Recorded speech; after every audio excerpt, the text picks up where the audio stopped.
Right. Hi everyone, welcome to our Omnipod Australia Q&A webinar. Tonight's topic will be on how I simplify managing my child's diabetes. My name is Dean Kanapis. I'm the head of marketing here at Omnipod Australia, and I'll be your host for our event. Before we start, I will do a bit of housekeeping. Just one thing to keep in mind, we would love to have any questions that you might have out there, so please post them in the chat of the Zoom. Reach out to us on Instagram, Facebook, or Twitter. You can reach out to us on those channels via direct message or comment. For Instagram, that's Omnipod AU. Facebook, that's Omnipod Australia. And Twitter, that is Omnipod AU. Again, DM, comment, whatever works for you. We'd love to get those questions through. One other thing before we get started, it's important to cover off, how does an insulin pump work? So an insulin pump delivers small amounts of rapid-acting insulin continuously throughout the day, replacing the need for injection by a needle or insulin pen. Now, the insulin itself is delivered through a small cannula that is inserted under the skin. And for us here at Omnipod, the Omnipod DASH system is comprised of two simple parts. One of those parts is the personal diabetes manager, which acts as a controller to deliver your bolus and basal insulin requirements. Now, the PDM, for short, has a lot of other features, but in basic talk, it is a controller that sends messages over to the pod for insulin delivery. Now, the pod, which is on the right-hand side of the screen here, talks to the PDM via Bluetooth as well. And you can place that pod almost anywhere you would give yourself an insulin injection. Now, the pod is wearable, it's tubeless, and it's waterproof, and can provide up to 3 days of continuous insulin delivery. So with that out of the way, I'll jump into our introductions. So our first speaker is Lucy Casson. She's a director at Total Diabetes Care. She's a nurse practitioner, registered nurse, and Lucy qualified as a pediatric nurse in the UK in 1997, but naturally she saw the light and decided to move to Australia in 2005. Welcome, Lucy.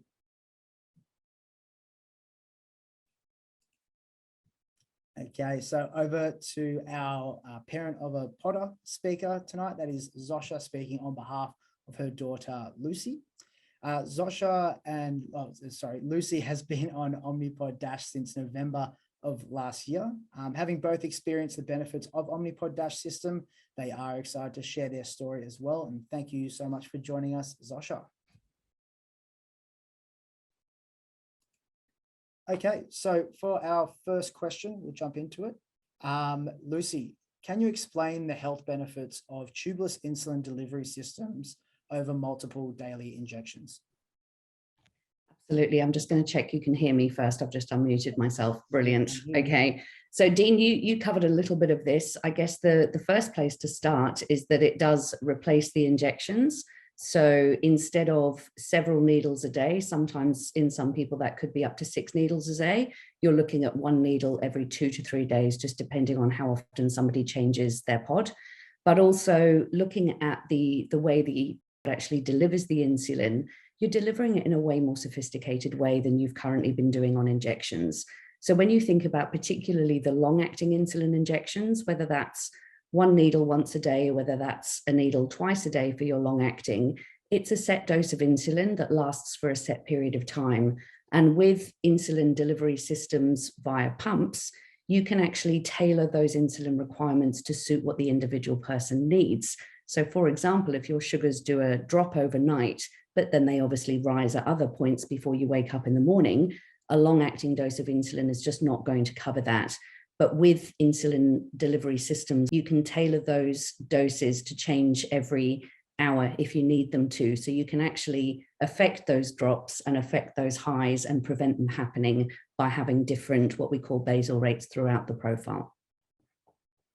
Fantastic. Thank you so much, Lucy. So over to you, Zosia. As a parent, can you share your experience moving your child from MDI over to pod therapy? Yeah, for sure, Dean. So Lucy was diagnosed with type 1 diabetes earlier in 2021. So she was only 4. And interestingly, for a family where we're not unused to medical things, my husband originally trained as a registered nurse, and I was once upon a time a social worker. The whole thought of injections absolutely terrified me. I was one of those social workers who said, I never want to work in a hospital. Blood and guts and other things like that gross me out. So the day that Lucy was diagnosed, like obviously a massive day, and for all the other parents who are here with us tonight, I'm sure you'll agree with me that you're processing a lot. But actually one of the things that I had to come to terms with quite quickly was, I have to get over this. I have to not be afraid of injections and of the medical things that I had previously just let my husband deal with, because he was the professional. And it was me, and it was injections. And as Lucy Casson said, 6 a day. Often our Lucy, because she was little and she was active, but then she'd go to a birthday party and she'd need more insulin, and it might be 8 a day, or watching her like a hawk, wondering, how many pieces of that pizza is she going to eat, and is she going to need more insulin? I'm a fairly relaxed parent. We have 3 other children. Lucy has 3 big brothers, and so being the kind of parent who's constantly having to chase around your child, with a needle, was never going to be something that that was going to be easy. And so I was so thankful that, I think it was around August 2021 when I saw Vogue Australia share an Instagram post of Lila Moss wearing an Omnipod on her thigh down the catwalk, that I said to my husband, well, I think I've just figured out what my mission is, and it's to get little Lucy, one of these as soon as possible. And it has been an absolute game changer for us, not just for Lucy and her experience, and we'll talk a little more about particularly why wearing an Omnipod has been so life-changing for Lucy, but just as a family, all of a sudden, we can literally be like stopped at the traffic lights, in the car, give her a snack in the back, and pass my 10-year-old her PDM, and he can give her a bolus. That would never happen if she needed an injection. So it's been a game changer for us. Yeah, wow. Thank you so much for sharing that, Zosia. Just another one over to you, Lucy. What has been your experience training parents on how to use tubeless insulin delivery systems? Yeah, look, it's been an interesting one because from memory, you guys launched smack bang in the middle of COVID, if I'm not mistaken. So I had to very quickly change the way I worked in order to provide people access to this. And obviously, we've all learned the value of Zoom, but prior to COVID, I did a lot of Zoom appointments, but I would never have considered putting somebody on either a CGM or an insulin pump via Zoom. When I did I was pleasantly surprised about how easy it was. So my very first start, and probably 70% of the done, have been via Zoom.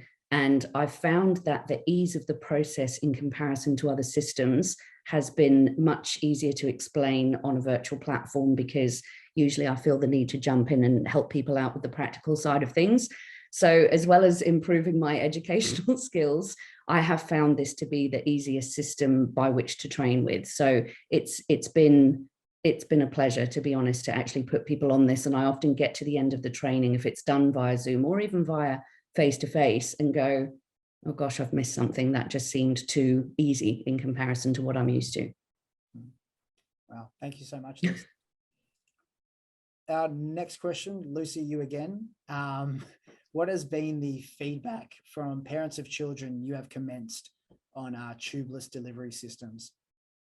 Yeah, so I've put many people on insulin pump therapy over the horrible amount of years I've been working in diabetes.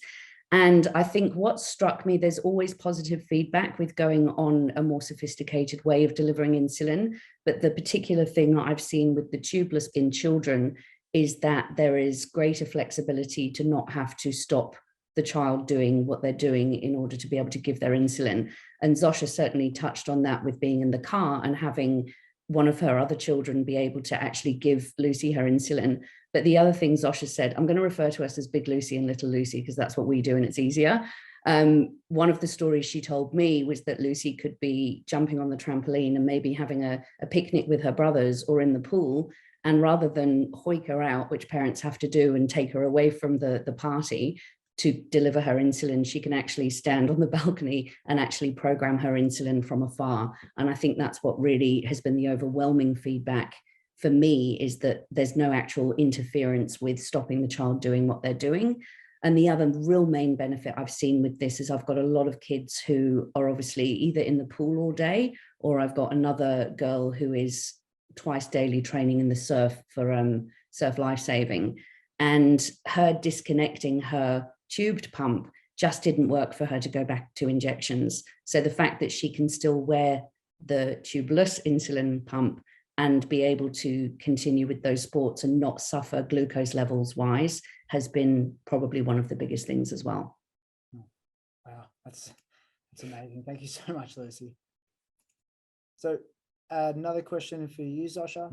Did you have any concerns when considering pod therapy for your child? And how would you describe the experience of your first pod change? Firstly, I really didn't have any concerns. I'm the kind of person who, once I find something out, I'll usually research until I'm sure that it's the right thing. I think, once again, having access to great team around us. We have a wonderful endocrinologist who's been really helpful and supportive as well.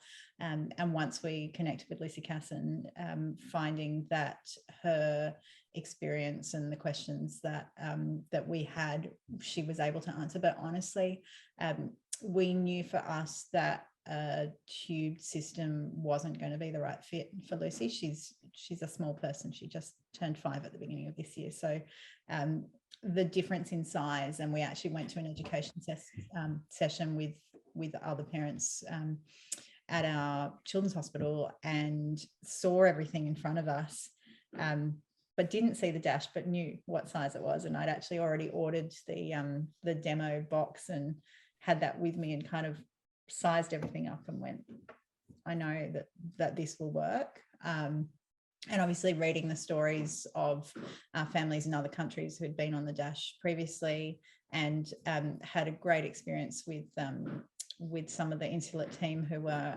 there for phone support, and ended up connecting with one of your team who was incredibly helpful, having been a parent of a child using the system for a number of years. Really made me, I guess, confident that that was the right thing. Our first pod change was really easy. It is definitely something that I think you want to do correctly. And over the time since November last year, we've had maybe 1 or 2 pods that, for whatever reason, we've stuffed up. We filled one once and then thought, oh, we'll put it on her, after she's gone to sleep, and then a couple of hours later, and didn't realize that there's the window of time. So, but honestly, like the only concerns that I had was, I guess, that I wouldn't be able to stick it on correctly, but it's a really simple process. And we've tried lots of different locations for Lucy, and have found a couple that work, but it's never come off. That was probably another question or concern I had, but it actually sticks really well. And we've been pleasantly surprised how simple the process has been. Fantastic. Thank you so much, Zosia. Just another reminder, guys, if you do have any questions, please feel free to send them through Instagram, Facebook, Twitter, the drill, and obviously in the chat as well. Oh, I think I can see one here. So this one is about future technology. So here in Australia, we're actually unable to speak about future technology until it has received the appropriate approval. But for us here at Omnipod Australia, any announcements, any news, we'll absolutely be sharing that to all of our registrants, everyone who's given us their email, social media, all of the usual channels. You can expect to see us posting and informing anyone about new updates. So over to you, Lucy. Are there safety features you explain to parents concerned about trusting technology? And I think this one taps in quite nicely to one of the questions we had submitted as well, which was about potential risk of, I guess, overdosing from being in the pocket or anything like that. Yeah, look, it's actually a really great question, because a lot of people, if they have become very used to giving insulin injections, feel that they have more control over the dose of insulin, and suddenly handing over your control to a piece of technology can be very daunting for a lot of people. I guess the main safety features, so Dean, you mentioned over bolusing or sort of over giving too much insulin. The great thing with insulin pump systems is they actually have an ability to calculate what we call insulin on board. So for example, if you are having a big meal and you've calculated the carbs and have delivered a dose of insulin, and then you decide, well, you know what, that was really good, I'm going to have another portion of that, you can go ahead and actually cover that through the PDM and enter the carbs in again.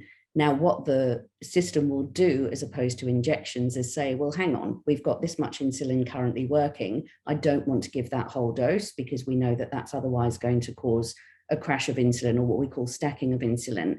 And the insulin pump delivery systems have very sophisticated calculators in them, which prevents you doing that. The other safety thing I would bring up is the fact that Dean mentioned at the beginning, he showed you that goes in with a little cannula, and that cannula sits under the skin.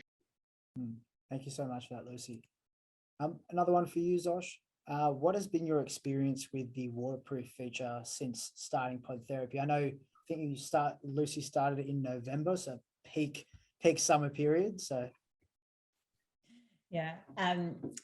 Let me tell you a funny story. So Lucy Casson, when I first contacted her after hearing that she was the pump start queen, and we actually happened to live only about probably a 20-minute walk away from each other.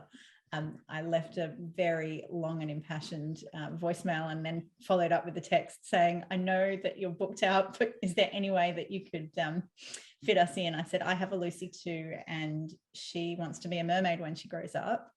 And we're about to spend a summer on holiday in Fiji, and this would be a game changer for us. So Lucy called me straight back and said, how could I say no? She was mermaid Lucy.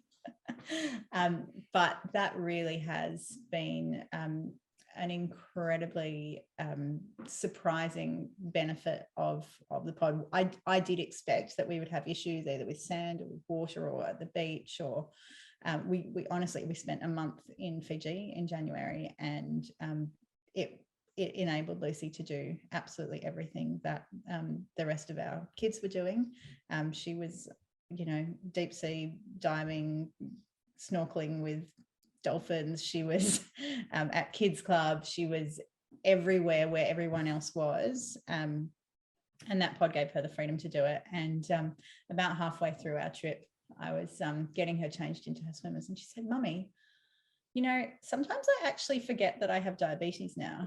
And that made me realize that it is all, it's all worth it. And everything that everyone who's involved in, and all of these great roles that you guys are in, and everyone else around us, this is making a difference.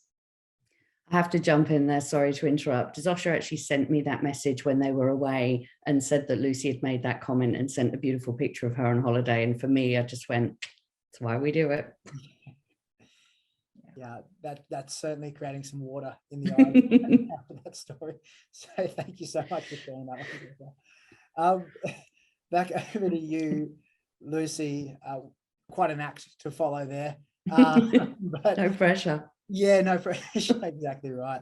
How can tubeless insulin delivery systems help with managing mealtime requirements? Yeah, so I mentioned at the beginning in terms of the replacing of the long-acting insulin and the sophisticated way the insulin can deliver. When you're looking at mealtime insulins, it just, for me, it just takes another step up again. And the main reasons for that is the majority of people out there who may have insulin breakfast, lunch, and dinner, you're able to now cover those snacks with insulin as well. So my advice to people is always any snack over 5 grams of carbohydrate, you can actually now give with the PDM and give an extra dose of insulin, so you don't have to wait till that next meal to be able to give another dose and bring any of those high sugars down. The other one is that you've got the ability, when you see those big rises afterwards, again, you don't have to wait till the next meal to be able to give a correction through the system. And I guess another really big one is there will be people out there who find that they avoid certain types of foods with their children because they find that the sugars just go high for hours and hours afterwards, and no amount of upfront insulin is going to fix that, because what they tend to find is the bigger the dose, the lower they go immediately. But then suddenly all those sort of low GI or high fat or high protein meals then start absorbing into the bloodstream long after the insulin's run out. And the way we can address that, I guess, with these types of systems is you can give different types of boluses through the system. So you can have a straightforward bolus, which is all of the insulin up front. So think of that the same way you would give an injection. But with something like, sorry to the dietitians watching, something like pizza, we all know it sends you high for hours and hours afterwards. What you can do is once the PDM decides on a dose of insulin, you can say, well, actually, I'm going to split that and I'm going to give some of it up front, usually around about 60 to 70%, but I'm going to get the other part to go in over a few hours, because that's how you know from the CGM trace that that food absorbs into the system. And it just means that you don't get those huge highs for hours on end. It means you can have those treat meals and not sort of suffer all night for it. But also you can see how each one works and tailor that to suit different types of meals. So I've got a lot of my families will have a list of their favorite sort of takeaway foods or things they have at home that they know do that, with different splits and different durations of how long you give the insulin for, again, with the benefit that you can still correct and not have to give an additional injection. Thank you so much, Lucy. So back over to you, Zosia. How do you manage, in the same, I guess, right? How do you manage your child's mealtime insulin requirements with the Omnipod DASH system? I know you gave a good example before of a picnic, but I guess, are there any other examples you might have? Yeah, I think in the day-to-day, Lucy's point about snack meals, I think is actually huge. Not many snacks that a child wants to eat are fewer than 5 grams of carbs. A Twisties packet is 12 grams. Grain waves, 11 grams. So most of these things, which prior to Lucy starting on the DASH, I really would have tried to avoid her having. So she was having a whole lot of strawberries and cucumbers or cheese. Now I'm a lot more relaxed about snack times. So she started kindergarten at big school this year. And that's probably actually a helpful thing for all the parents. One of the main reasons, apart from Mermaid Life, that we wanted Luce on the DASH was school. And for anyone with a child who's either on a tubed system or on injections, there, from other conversations we've had from other parents, and even when Lucy was at preschool having injections, the disruption to her daily routine and needing to be withdrawn from class, going to the office or a sick bay or to a private place to deal with those things. Now her teacher can be sitting at her desk while Lucy's still in class, give her lunchtime bolus, knowing the number of grams of carbs that are in her lunch, and be ready, 15 minutes before lunchtime to have that food. Same time at home, Lucy will be doing all the things that she would be doing at home. I'll check the clock, think dinner's 20 minutes away. I'll figure out what she's having, give her that bolus for her dinner meal then, without her even noticing. Another question that I think might be helpful is, can you feel the insulin going in when you're on the DASH? And I would say, Lucy's 5, she's really active, but it would be rare that she would even notice. You can hear a tiny, really faint little click. Usually in the chaos of my family, no one hears the clicks. And with the extended bolusing for any of those meals that Lucy mentioned, we found that's been incredibly helpful. And sometimes a child won't eat everything that is put on their plate, many times in my experience. And so I guess the huge benefit for me in the extended bolus, and I'll sometimes do it even if it might not be one of those kind of longer lasting foods, is if I think, you know what, I'm going to give her a decent sized meal, but she might only eat half of it. If I've extended that bolus, say it's 50-50 over, and you can choose the time increments, I think it's from half an hour up to maybe, over 4 hours, I think, or even up to 8, you can stop that and then have only given the amount of insulin that's actually required for the amount of food that's been eaten. I think that's a huge game changer. Previously, when Lucy was on injections, once she'd had that meal injection, she only ate half the food, I'd be then thinking, oh my goodness, you know, she's going to go low. What am I going to have to give her? And I was almost overfeeding her sometimes. So I think the extended bolus feature has shown to me that it's got benefits that I've sort of discovered over time that have been really helpful. Fantastic. Thank you so much, Zosia. Before we get into our last questions, again, if you've got any that you want to submit, oh, actually, sorry, I think we've got one. So I think this one might be, I think you could probably share this between the two of you. I guess for you, Zosia, it would be, have you had any experience with skin issues from wearing the pod? And I guess for Lucy, that would be, do you have any tips or tricks that you've used in the past? You go first, Zosh. Yeah, super good question. Lucy and I were actually discussing this earlier this week. Yes, Lucy's skin is quite sensitive and we're trying a few different things. I might over to Big Lucy for some of the suggestions, but one thing that I would say is it's a small price to pay for the huge benefit that I find. It doesn't bother Lucy, even if her skin is a bit kind of red. And I was actually chatting to the pharmacist earlier this week as well. And I was saying, it kind of looks a bit like eczema sometimes after we take her pod off, but it's not itchy like we've had a child with eczema. It's not like that. We've tried a few different things. If it is red and rashy, usually just a simple over-the-counter, like a gel or a cream, usually with a bit of corticosteroid. To be honest, though, I think what I'm going to try now of the things that Lucy's going to suggest, I'm hoping that prevention is better than cure. So over to you, Lucy. Yeah, so I mean, anything with adhesive on it, we do know that over time people are going to react to it because the adhesive needs to be strong enough that it's not going to come off.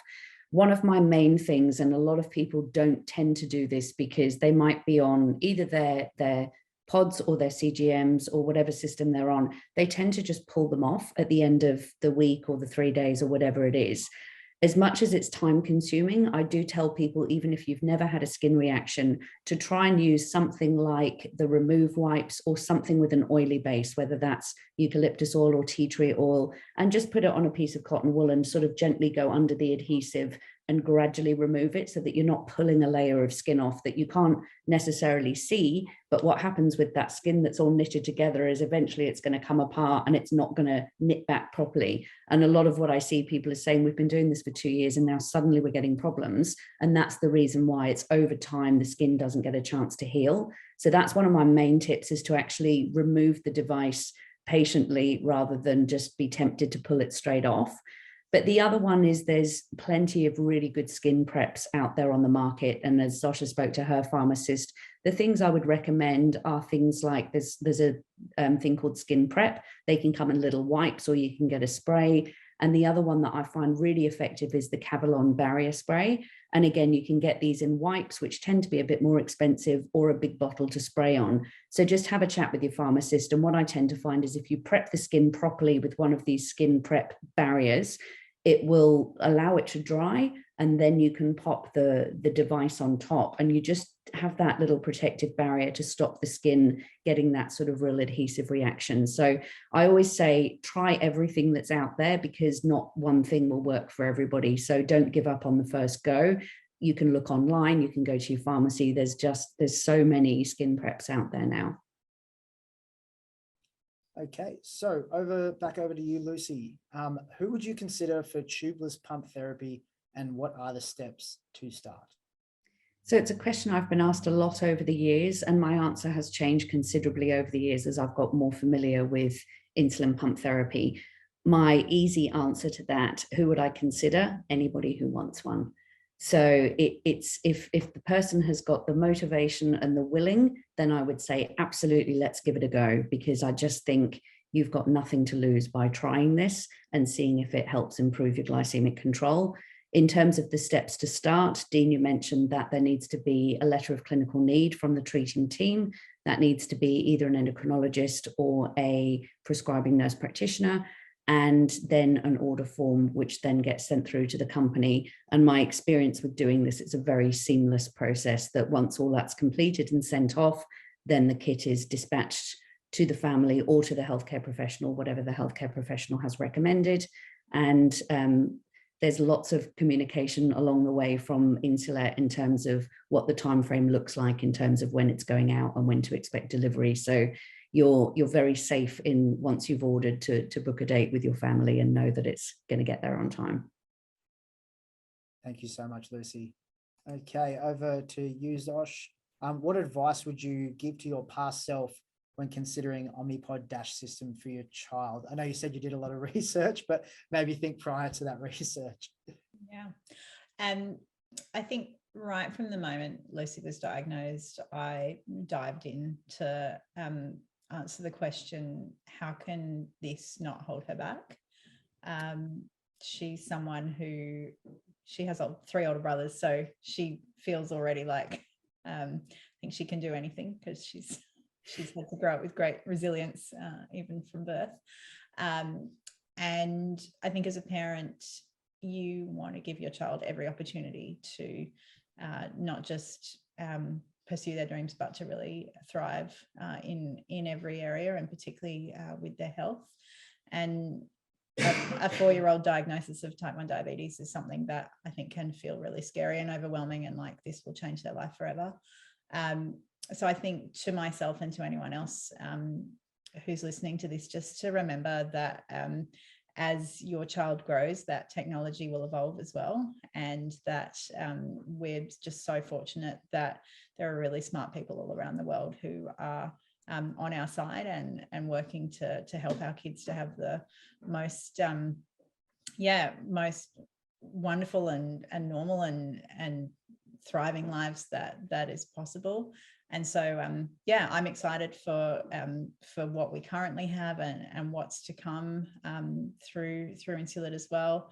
And just to take the plunge and to say, I think every system still requires thinking and management and to involve a whole team of people. I think I've learned that I definitely am not the sun in Lucy's solar system, and that this is a team effort. And I think just having everyone else learn how to manage. And I mean, gosh, the PDM process, like there's a number of people at school who know who can support Lucy as well. You know, even our parents, you know, who are in certainly grandparent season of life, they're able to take Lucy for the day and look after her too. So I think the advice is don't be afraid, but take the plunge and take it on. That concludes tonight's event, everyone. So thank you so much for being in attendance and staying on with us.